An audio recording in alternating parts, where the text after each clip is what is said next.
सवाल पेचीदा है, किंतु विधायक दल का नेता विधायकों के ही तो मत से चुना जाना है। इस बार विधायक दल में शामिल हुए राजनीति के बड़े चेहरों को भी नजरअंदाज नहीं किया जा सकता है। इसलिए ऐसे में सुप्रीम नेतृत्व को मुख्यमंत्री के चयन को लेकर काफी मशक्कत करनी पड़ सकती है। आप विधायक दल का नेता यानी मुखिया के तौर पर किसे देखते हैं?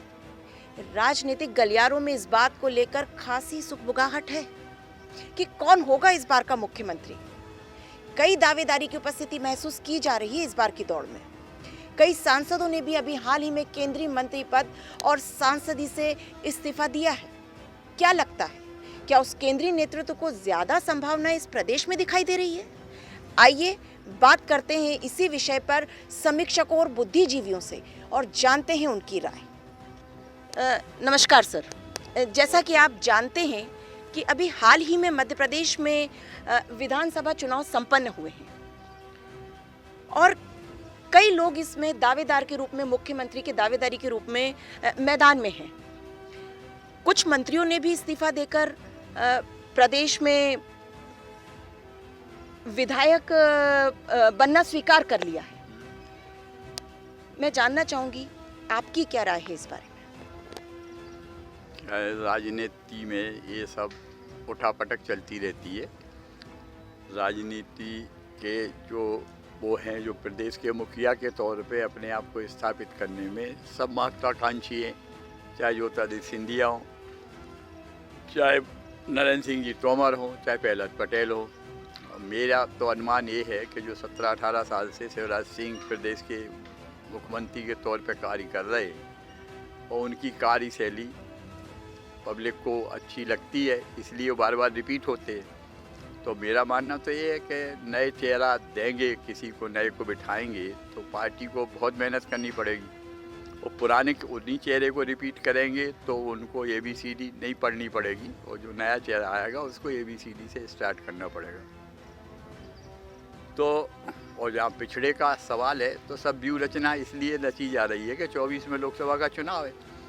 सेंट्रल हाईकमान को इसलिए मशक्कत करनी पड़ रही है कि कहीं इनमें विरोधाभास टाइप स्थिति ना बन जाए विधायक दल की बैठक में, तो वो पहले ही से वहाँ से तय करके भेजेंगे। ये तो फॉर्मेलिटी है, विधायक दल की बैठक तो हमेशा ऐसा ही होता है, हर पार्टी में यही चलता है। वो तय वहीं से कर लेते हैं या विधायक दल की बैठक में रायशुमारी करते हैं और रायशुमारी उसके फेवर में जब बता देते, पहले ही से विधायकों को बता देते कि इसके नाम पर सहमति है सबकी, तो आपको भी इसी को चुनना है, तो वो चुना जाता है। देखिए, दावेदारी की अगर हम बात करें तो बड़े प्रबल चेहरे निकलकर सामने आ रहे हैं, जैसे नरेंद्र सिंह तोमर, प्रहलाद पटेल, कैलाश विजयवर्गीय भी इसी दौड़ में है।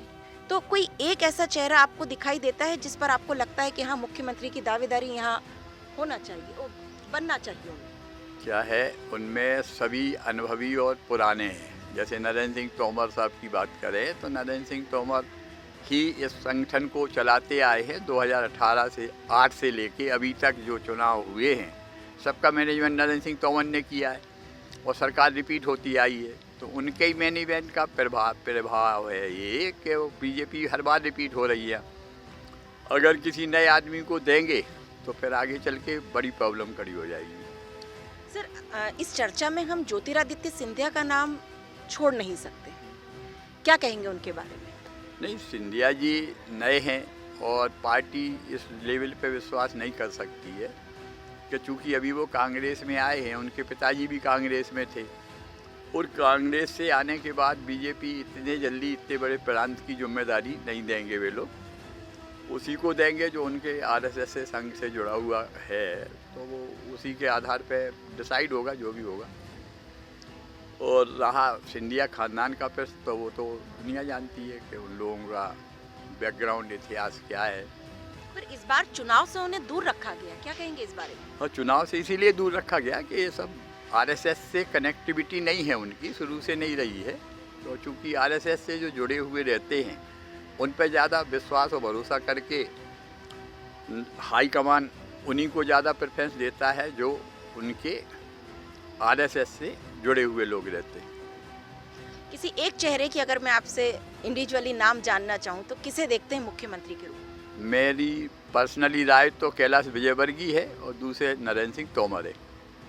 कैलाश विजयवर्गीय, जैसा आपने कहा कि पहले नंबर पर आपने उनका नाम लिया, क्यों?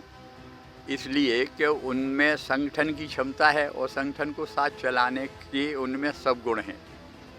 और इन लोगों को जैसे सिंधिया को लाएंगे तो अभी उनमें वो परिपक्वता नहीं है। जो कैलाश विजयवर्गीय चूँकि 2 बार महापौर भी रहे हैं इंदौर नगर निगम के और लंबे टाइम तक मंत्री भी रहे हैं मध्य प्रदेश शासन में, और उनका जो कार्य करने का शैली है वो आम पब्लिक से जुड़ी हुई है।